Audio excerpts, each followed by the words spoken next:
안녕하세요. 김민석입니다. 1월 20일 월요일입니다. 오늘 절기상은 대안인데요. 영상이고 날씨가 많이 따뜻합니다. 이제 설 지나면 입춘이잖아요. 곧 이제 봄 소식이 들릴 것 같습니다.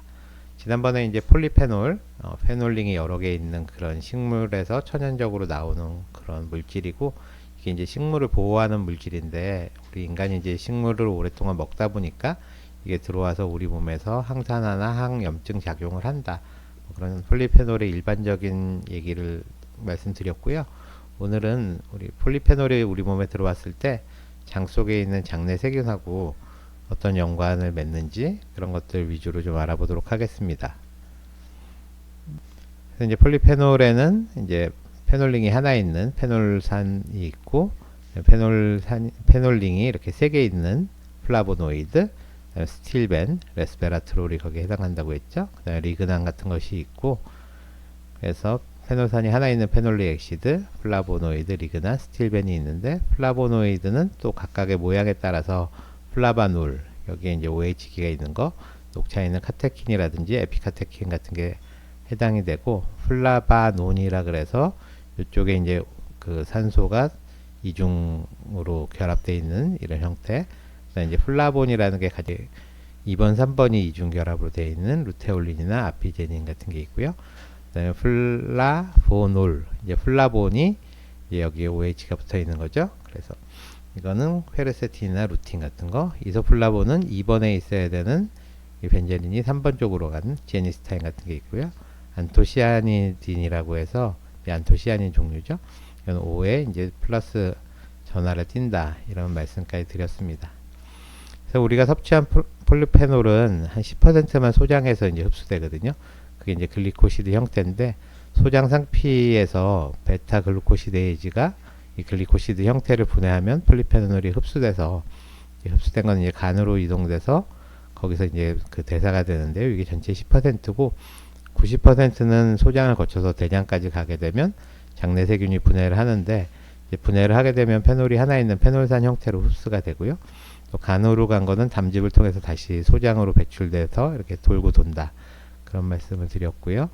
그래서 우리가 먹은 폴리페놀이 모노메릭이라는 거는 폴리페놀 분자 하나로 되어 있는 거, 이거는 멀티메릭이라는 거는 여러 개가 막 붙어 있는 복잡한 형태인데, 모노메릭이나 다이메릭 하나나 두 개로 되어 있는 거는 위하고 소장에서 어느 정도 분해가 돼서 우리 몸으로 흡수되고, 이 포탈 서큘레이션이라는 게 이제 간으로 가서 간에서 여러 가지 대사를 거치면 이런 항산화, 항염증, 뭐 또 고혈압도 낮춰주고, 비만도 줄여주고, 또 인슐린 그 저항성을 줄여줘서 전체적으로는 그 대사 질환의 위험을 줄여준다는 거고요.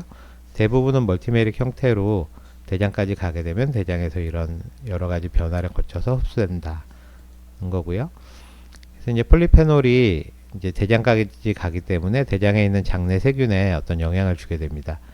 그래서 이제 유익균을 증가시켜 주거든요. 그래서 프리바이오틱, 그러니까 섬유질 같은 역할을 해서 에너지원으로 사용이 되고, 또 장 환경이 유익균이 잘 자랄 수 있는 약간 산성 환경으로 만들어 준다는 거거든요.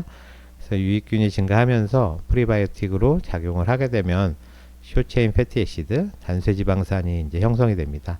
부티르산이라든지 프로피온산, 아데트산 같은 것이 형성이 되는데, 이런 것들이 우리 인체로도 흡수가 되고 특히 장벽을 강화하는 그런 역할을 합니다.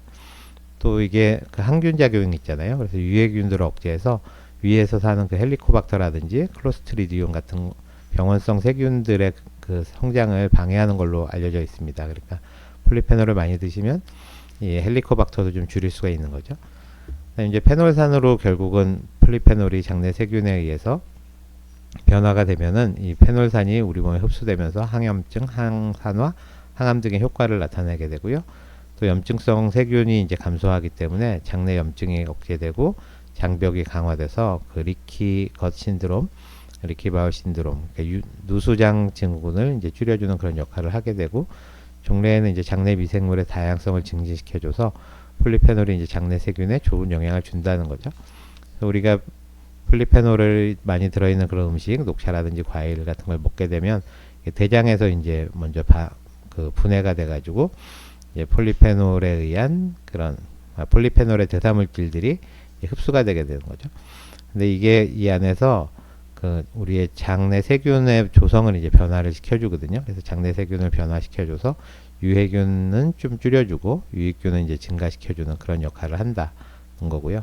그게 이제 장의 건강에 어떤 영향을 주고 장내에 있는 그런 세균의 조성을 좋게 만들어줘서 전체적으로는 우리 몸의 건강에 도움이 된다는 뜻입니다. 그래서 이게 이제 쌍방향으로 영향을 주게 되는데요. 폴리페놀이 장내 세균에게도 영향을 주는데 이거는 메인은 안티마이크로비얼 액티비티라 그래서 항균 작용입니다.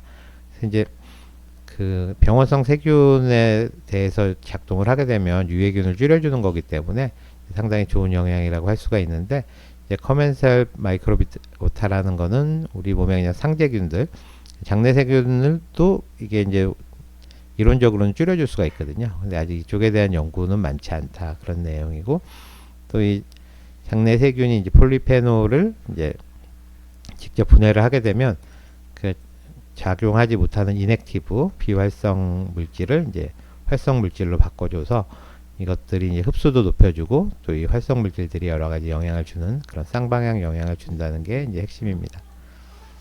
이제 폴리페놀이 많은 음식, 뭐 사과라든지 블루베리라든지 녹차라든지 체리, 코코아 같은 거를 드시면 그 안에 이제 퀘르세틴, 카테킨, 레스베르트롤 이런 것들이 많이 들어있는데 이게 몸 안에 들어와서 대장에서 이렇게 분해가 되면 이제 프리바이오틱 작동을 하게 돼서 장내 세균의 조성을 변화시켜준다. 그래서 유산균 같은 것들 좀 올려주고 또 이거에 의해서 숏체인 패티 액시드, 단세지방산이 이제 증가하고요.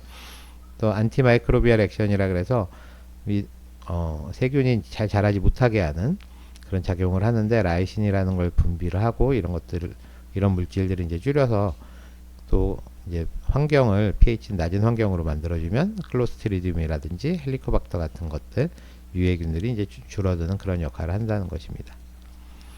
이제 폴리페놀을 먹었을 때 그 효과가 그 사람마다 이제 차이가 있거든요.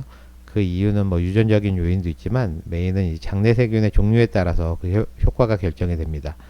그래서 장내 세균을 어떤 걸 갖고 있느냐에 따라서 폴리페놀이 아무 효과 없이 그냥 대장에서 대변으로 빠져나갈 수도 있고 또 우리 몸으로 흡수되면서 좋은 영향을 줄 수도 있거든요. 예로 이제 석류에는 엘라지타닌이란 게 많이 있는데 이게 이제 엘라지산으로 분해되려면 유산균 같은 장내 세균을 가지고 있어야 됩니다. 이걸로도 분해가 안 되면 그냥 빠져나가는 거죠. 또 엘라지산을 우롤리틴이라는 걸로 분해를 하는 세균이 고르도니박터 등 여러 가지 종류가 있는데 이 우롤리틴으로 분해할 수 있는 사람이 있고 분해할 수 없는 사람이 있거든요. 근데 우롤리틴으로 분해가 되면 이게 노화 방지에 상당히 강한 작용을 한다고 알려져 있습니다. 그래서 우리가 엘라지타닌이 많은 그런 음식, 석류 같은 거나 뭐 자몽 이런 거를 먹게 되면은 이게 엘라지산으로 일단 분해하는 건 유산균이거든요. 근데 이 엘라지산을 통해서 이 우롤리틴으로 분해할 수 있는 이런 세균들, 이런 것들이 이제 우롤리틴 A, 우롤리틴 B 이런 걸로 이제 분해가 되면 이게 그 미토콘드리아의 오토파지를 증가시킵니다. 그래서 오래된 미토콘드리아를 많이 줄여주면서 없애주고 이러면 이제 건강한 미토콘드리아로 바꾸면서 이제 노화를 없게 해주는 거는 우롤리틴의 작용이라는 거죠. 그래서 이제 우롤리틴이 잘 만들어져서 이렇게 흡수가 되면 이게 우롤리틴 A인데요. 전신적으로는 이제 장수를 하게 된다는 거고 건강 수명이 늘어난다는 거고요. 근력이 이제 증가하고 심장병을 이제 예방을 해주고 뇌를 보호를 해주고 또 관절에서 그 관절에 있는 이 연골의 그 분해를 막아주거든요. 그래서 관절 건강에도 좋고 그 다음에 면역력도 높여준다 그런 내용입니다. 그래서 이제 폴리페놀을 먹을 때는 소량씩 골고루 먹게 되면 이제 프리바이오틱 효과를 나타내기 때문에 우리 몸에 있는 여러 가지 장내 세균을 이렇게 많이 증가를 시켜줄 수가 있는데요. 많은 양을 이제 한꺼번에 먹는다. 뭐 이런 거는 보통 사정에선 잘 일어나지 않고 폴리페놀이 몸에 좋다 그러니까 폴리페놀 보충제 같은 걸 영양제로 먹게 되거든요. 그렇게 되면 이제 세균 성장을 억제하는 영향이 더 커지게 됩니다. 소량씩 골고루 먹게 되면 세균을 이제 증가시켜주는 장내 세균을 증가시켜주는 효과가 있는데 한꺼번에 많이 먹게 되면 세균 성장을 억제하게 돼서 유익균을 죽일 수도 있습니다. 보통 연구에서는 이제 유해균을 죽인다고 되어 있는데 사실 이제 폴리페놀이 세균을 죽일 때는 뭐 유익균, 유해균 이런 거를 가리질 않거든요. 그래서 너무 많이 먹게 되면 유익균을 줄일 수도 있기 때문에 음식물을 통해서 소량씩 골고루 드시는 게 좋겠고 만약에 이제 폴리페놀 영양제를 드신다 그러면 퀘르세틴이라든지 뭐 여러 가지 그 추출물들 드실 때 매일같이 똑같은 거를 드시는 것보다는 이제 좀 요일을 바꿔가면서 그렇게 드시는 거를 추천을 드립니다. 그래서 오늘은 이제 간단하게 폴리페놀에 대해서 말씀을 드렸는데요. 폴리페놀이 결국 우리 몸에 들어가면 메인은 그 장내세균의 조성을 변화시킨다는 거거든요. 그래서 이런저런 폴리페놀들을 다양하게 한번 드셔보시고 몸의 효과를 느껴보시는 게 좋을 것 같고요. 한 가지 폴리페놀을 너무 계속해서 그 몸에 좋을 것 같아서 드시는 거는 오히려 세균들을 죽일 수도 있으니까 좀 골고루 바꿔가면서 그렇게 드시는 게 좋고, 제일 좋은 거는 음식물을 통해서 그렇게 섭취하시는 게 좋겠습니다. 제가 내일은 하루 그 강의를 나가가지고 이제 병원 출근을 못해서 유튜브 촬영을 못할 것 같고요. 수요일날 또 새로운 내용으로 찾아뵙겠습니다. 감사합니다.